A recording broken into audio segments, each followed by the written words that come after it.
Bismillahirrahmanirrahim. Assalamualaikum warahmatullahi wabarakatuh. Selamat berjumpa kembali anak-anakku sekalian.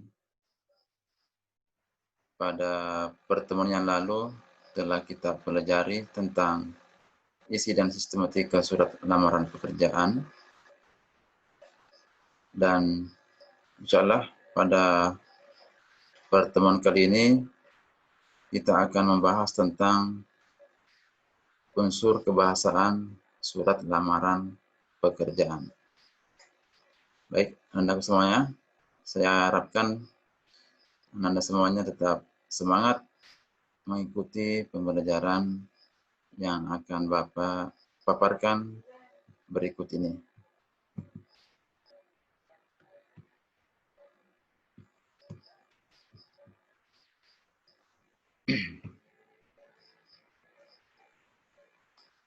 Baik, kita lihat bersama unsur kebahasaan dalam surat lamaran pekerjaan. Yang pertama, ketepatan pilihan kata, yaitu surat lamaran pekerjaan menggunakan bahasa yang baku. Kedua, kebenaran dan keefektifan struktur kalimat. Struktur kalimat itu polanya yang umum adalah subjek, predikat, objek, dan keterangan. Ketiga, kepaduan paragraf, artinya pembuka, isi, dan penutup surat itu padu atau memiliki satu kesatuan. Kemudian yang keempat, ketepatan penggunaan ejaan dan tanda baca. Nah, biasanya dalam surat karena dia berupa tulisan, maka ejaan dan tanda baca itu biasanya bermasalah atau banyak yang ditemukan kesalahan. Oleh karena itu, nanti tugas Anda menganalisis penggunaan ejaan dan tanda baca dalam surat lamaran pekerjaan. Tapi insya Allah Bapak nanti akan cantumkan di soal ulangan harian atau semester. Kita lanjut, ciri-ciri bahasa yang baku. Yang pertama, bahasa baku itu tidak dipengaruhi bahasa daerah, baik katanya atau strukturnya. Ya.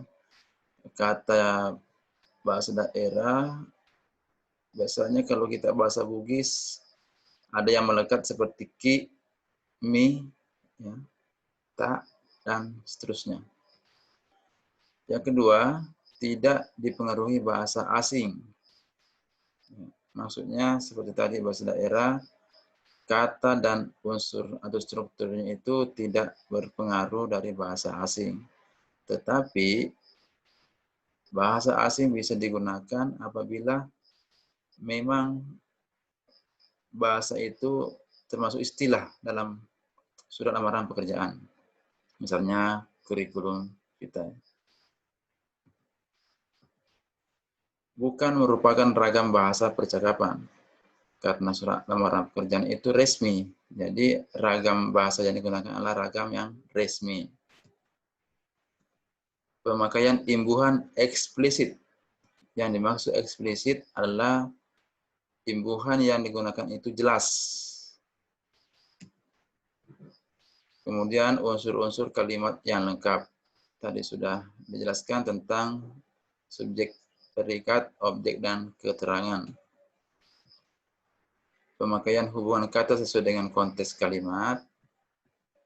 Kemudian tidak rancu, yang dimaksud rancu artinya di sini tidak rancu, tidak teratur, ya, kacau, ya, bahkan bisa kalimat itu yang menimbulkan makna ganda juga termasuk rancu.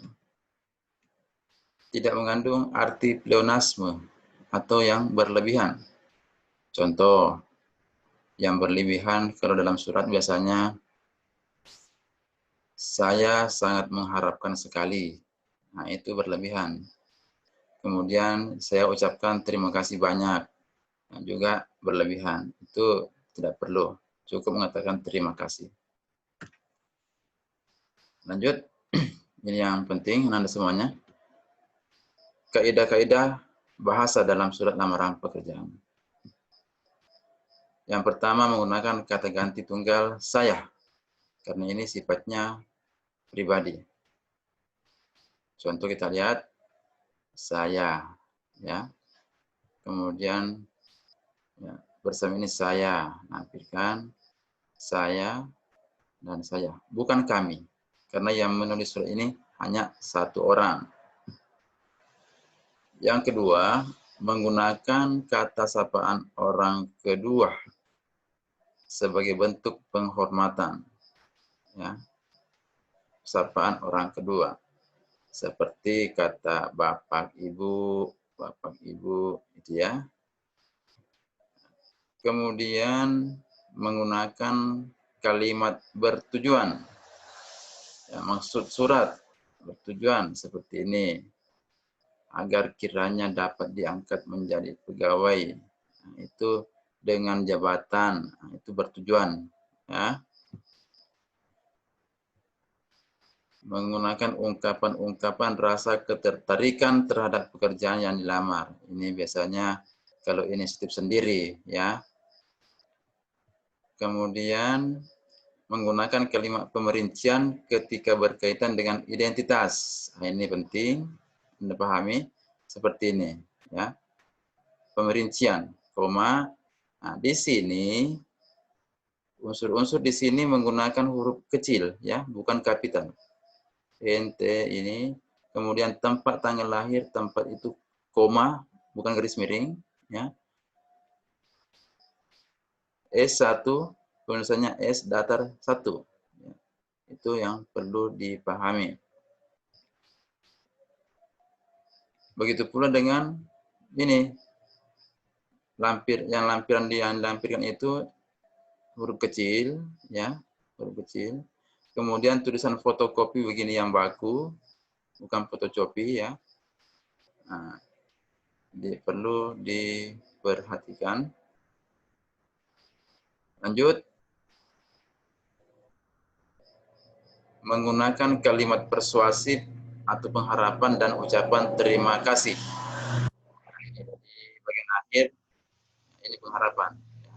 Besar harapan saya kiranya Bapak Ibu dapat mempertimbangkannya. Ya. Saya ucapkan terima kasih. Itu ya, Anda semuanya. Jadi saya kira itu untuk unsur kebahasaan dan kaidah kebahasaan surat lamaran pekerjaan. Saya harapkan Anda semuanya kembali mempelajari dengan baik. Ya, karena insya Allah pertemuan berikutnya kita akan menulis surat lamaran pekerjaan dan materi ini akan Bapak juga nanti naikkan di ujian ulangan hari yang pertama ataukah ulangan tengah semester bahkan ulangan semester. Ya Anda semuanya, jadi saya harapkan tetap semangat dan Bapak akhiri pertemuan kita kali ini. Saya ucapkan Assalamualaikum warahmatullahi wabarakatuh.